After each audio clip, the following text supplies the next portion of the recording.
রাজধানীর মিরপুর এলাকা থেকে সরাসরি যুক্ত আছেন সহকর্মী আসিফ জামান। আসিফ, বিক্ষোভ কি এখনো চলছে? সেখানকার এখনকার পরিস্থিতি কি? এই মুহূর্তে মূলত বিক্ষোভ কিছুটা স্থিমিত হয়েছে, তবে আপনাকে যেটা জানিয়ে রাখি যে মূলত সকাল থেকে যে 10:30 থেকে রিক্সা শ্রমিকরা এই রাস্তা অবরোধ করে, মূলত তারা মিরপুর পল্লবীর যে সড়কটি রয়েছে সেটি শুরুতে অবরুদ্ধ করার পরে তারা মিরপুর 10 নম্বর গোল চত্বরে অবস্থান নেয়। এরপরেই মূলত এখানে দিয়ে সব ধরনের যান চলাচল বন্ধ হয়ে যায়। আপনি জানেন যে মিরপুর গোল চত্বরটি আসলে ঢাকা শহরের জন্য অন্যতম একটি সড়ক ব্যবস্থা, কারণ এর ফলে মিরপুরের আশপাশের সবগুলো সড়ক অবরুদ্ধ হয়ে পড়ে। মিরপুর 14, মিরপুর 12 এবং শেওড়াপাড়া কাজীপাড়ার যে সড়কটি রয়েছে, একই সঙ্গে মিরপুর 1-2 যে সড়কটি রয়েছে সে সড়কও সম্পূর্ণভাবে বন্ধ হয়ে যায়।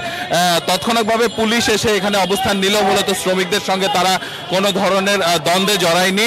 তবে এর পরবর্তীতে এই স্থানীয় যিনি সংসদ সদস্য রয়েছেন ইলিয়াস মোল্লা, তিনি এই জায়গাতে এসে কিছু সময় আগে শ্রমিকদেরকে শান্ত করার চেষ্টা করেন এবং শ্রমিকদের কাছ থেকে তিনি আরও 2-3 দিনের সময় চেয়ে নেওয়ার চেষ্টা করেন।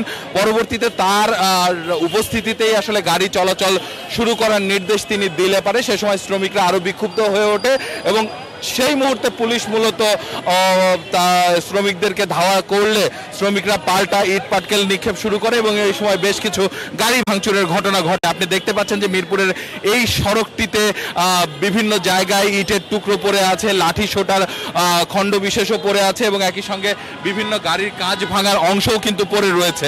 মূলত এ থেকে আপনি বুঝতে পারছেন যে এই সংঘর্ষটি বেশ ব্যাপক আকারে হয়েছিল এবং এক পর্যায়ে আমরা পুলিশ বক্সের আশপাশে অবরুদ্ধ হয়ে পড়ি। ইট পাটকেল নিক্ষেপের সময়টিতে আসলে পুলিশ নিজেদের এবং একই সঙ্গে গণমাধ্যম কর্মীদের রক্ষার জন্য তারা একটি ঢাল তৈরি করে প্রাথমিক অবস্থা সামাল দেন এবং পরবর্তীতে পুলিশের জল কামান নিয়ে তারা মূলত বিক্ষুব্ধ শ্রমিকদেরকে বিভিন্ন অলিতে গলিতে ধাওয়া করে সেখানে ঢুকিয়ে দেন এবং তারপরেই মূলত এই সড়কটি কিছুটা ফাঁকা হয়। আপনি দেখতে পাচ্ছেন যে তীব্র ভোগান্তির পরে আপনি এই যে সাধারণ মানুষ যারা ছিলেন তারা মূলত দীর্ঘ সময় আটকে থাকার পরে এখন তারা মূলত নিজ নিজ গন্তব্যের দিকে রওনা দিচ্ছেন।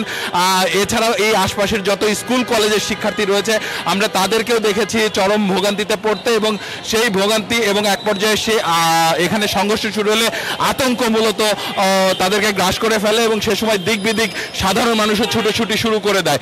একই সঙ্গে যে সকল এই সড়কে যে সকল গাড়ি চলাচল করে সেই গাড়িগুলো চালকেরাও আতঙ্কিত হয়ে যায় এবং বেশ কিছু গাড়ি ভাঙচুরের কারণে তারাও মূলত